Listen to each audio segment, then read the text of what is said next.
Spencer, the movie's over.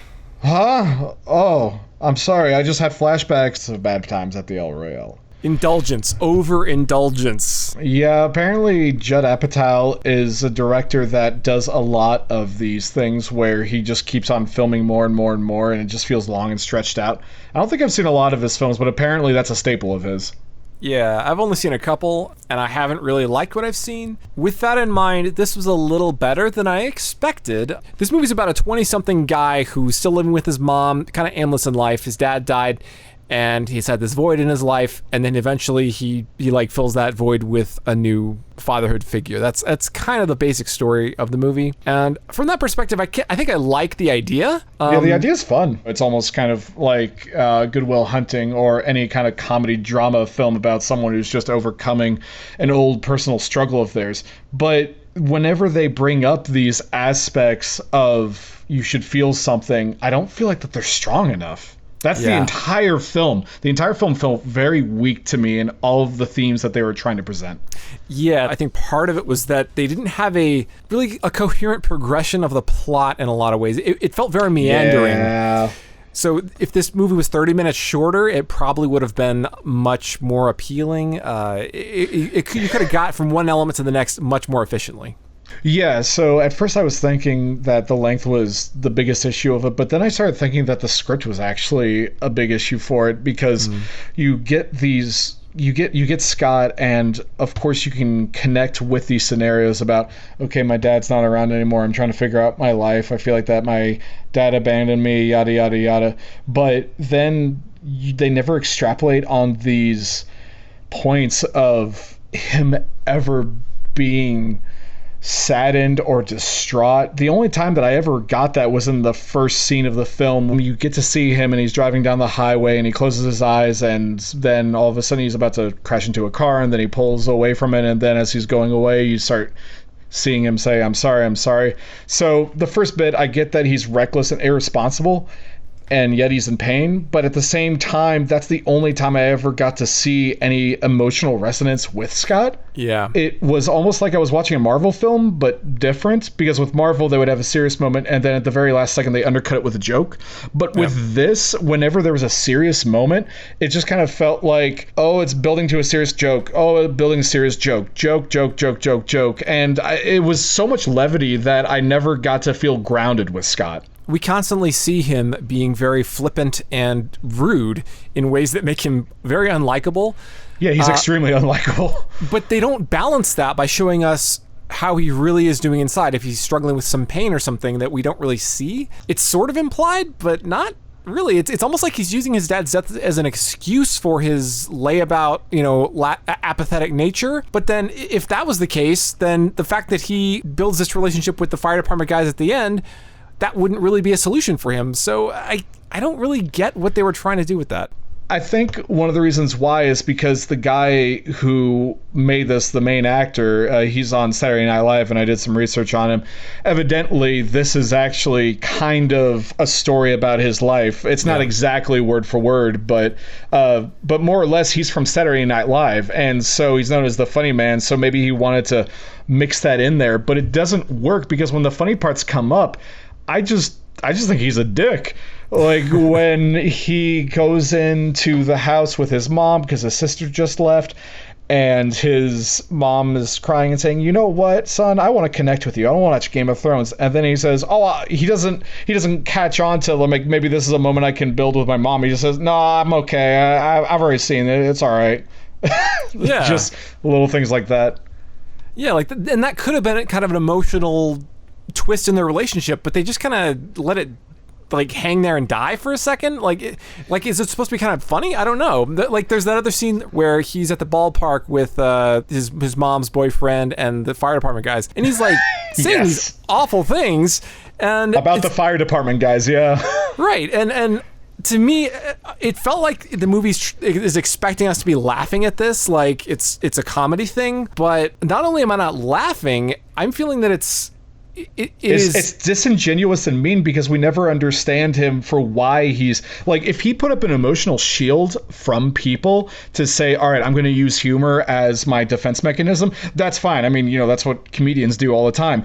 Yeah. But we never get to see him by himself putting up this defense mechanism or being emotional by himself. We just that's just him naturally all the time. And even when he is, like even when he's by himself, when he's in the garage and he's picking up his dad's old firefighting gear and he's looking at it, the scene's so short and I never there's no emotional, I don't see any emotion being emoted onto his face, and I don't see how he really feels about his dad. I mean, he tells us, but there's nothing that's ever clearly communicated.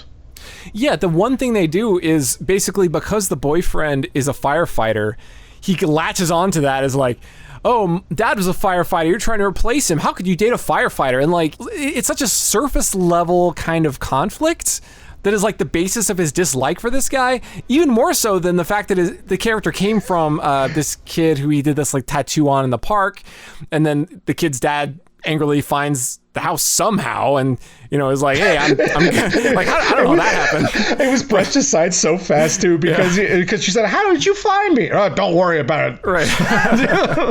But it's true. And because of his performance, I never understand if what he's doing is being disingenuous or genuous.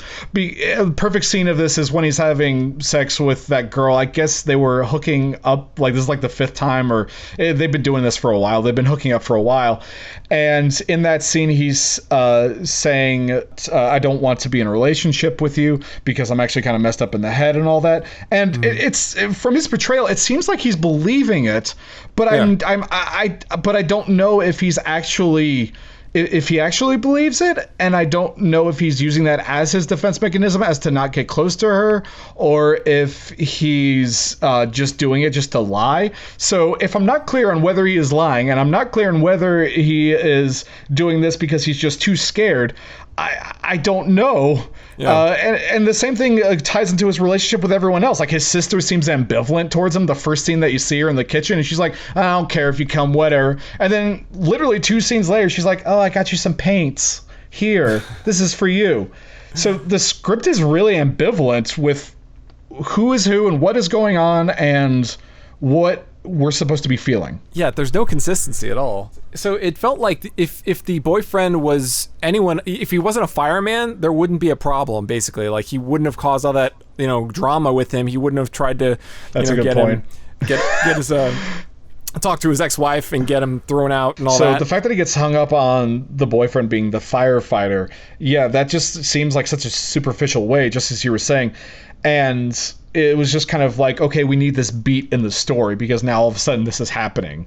And we just need that. And the exact same thing happens with his friends, because we see him hang out with his friends, but they never advance the story. Nothing ever comes from them. And then in the middle part of the film, because the film is about, I think it's like 2 hours. 2:15.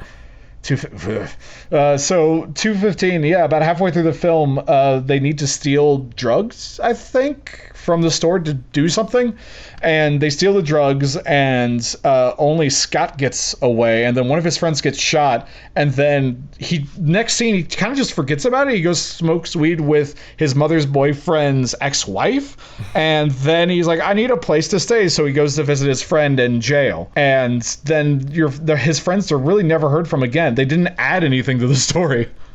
So I'm going to try to be charitable to the movie for a second here.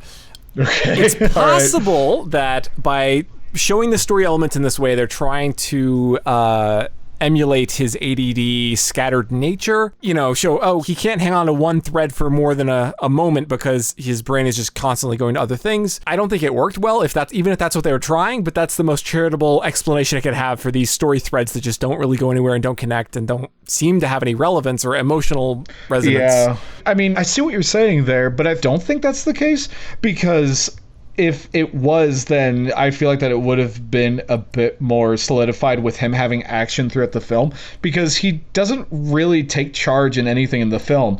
If anything, this film is more about his mom finding a new lover, because she's taking more action than really he is. He's just kind of floating about, and then things are happening to him. He has no emotional investment or change in anything that's going on. So I would think that, yeah, that could work, but I think it would only be if he had direct interaction with what was happening. But since there's so many other scenes that are happening with other characters, then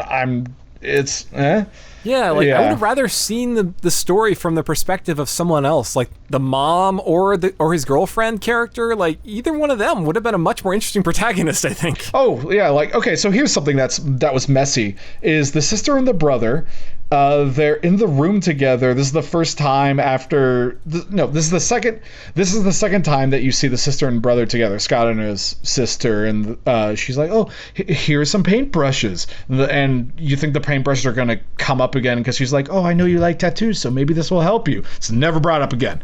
And then he just says, you have a receipt for this? And it's like, man, you are just, I don't like you at all. And then it goes into, don't be a dick to mom. And then she asks, are you going to leave? And then he says, no, I'm going to open up my tattoo restaurant. And then she says, I'm worried about you. And then he says, you should be worried. And I think that's a perfect encapsulation of the film, because there's so many parts in it that feel like that they're trying to focus in on something, but they kind of just take some glue, and then they glue a whole bunch of crayons together, and then they melt them down, and then it doesn't make anything interesting, because it feels like that they're trying to say something dramatic and profound about him finding himself, because that's what this entire film is about, but it gets muddled with all these other things going on. Like, what is that about the whole Fight Club restaurant thing for tips? I had no idea. That just came... Yeah.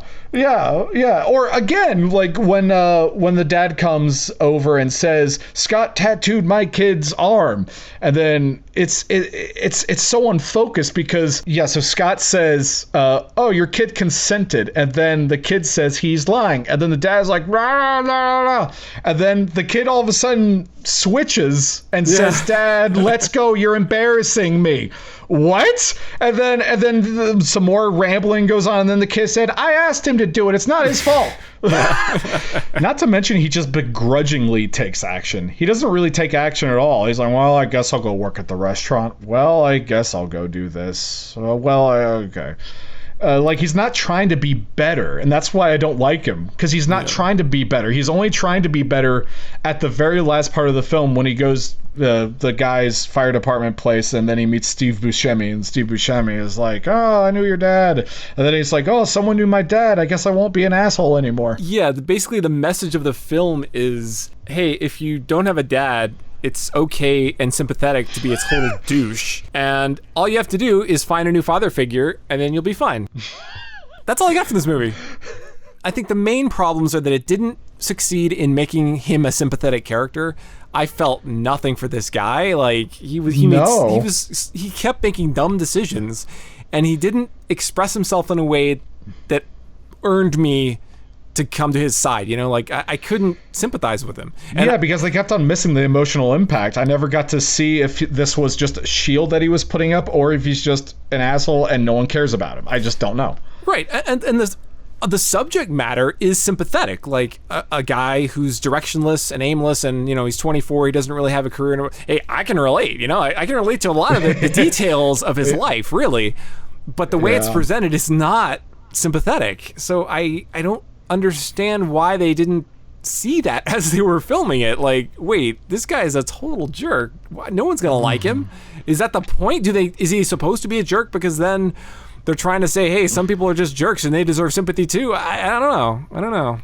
Yeah. Overall, I wouldn't recommend it. I don't like it. No, I didn't enjoy it. I thought it had some good ideas that could have been, I think, emotional, but they really felt more repellent. It felt more emotionally manipulative, and like I kept feeling that the movie wanted me to feel certain things that rang very hollow to me, which kind of distanced me from it even further. And considering how long it is, it was that much more difficult to sit through. If it was an hour and a half, just a smooth 90 minutes, it wouldn't have been quite so bad, but... Yeah, the fact that it was so long really aided in me not liking it. If it was shorter, because there's so many scenes that go on for so long that I just don't need to hear. Yeah. So if it was shorter, I probably would have given it a more favorable review. But then again, there's always these other films that deal with subject matter like this that do it so much better, like Good Will Hunting. Or something like that. So yeah, no for me. No. Hopefully. Well, that was much quicker than the last one.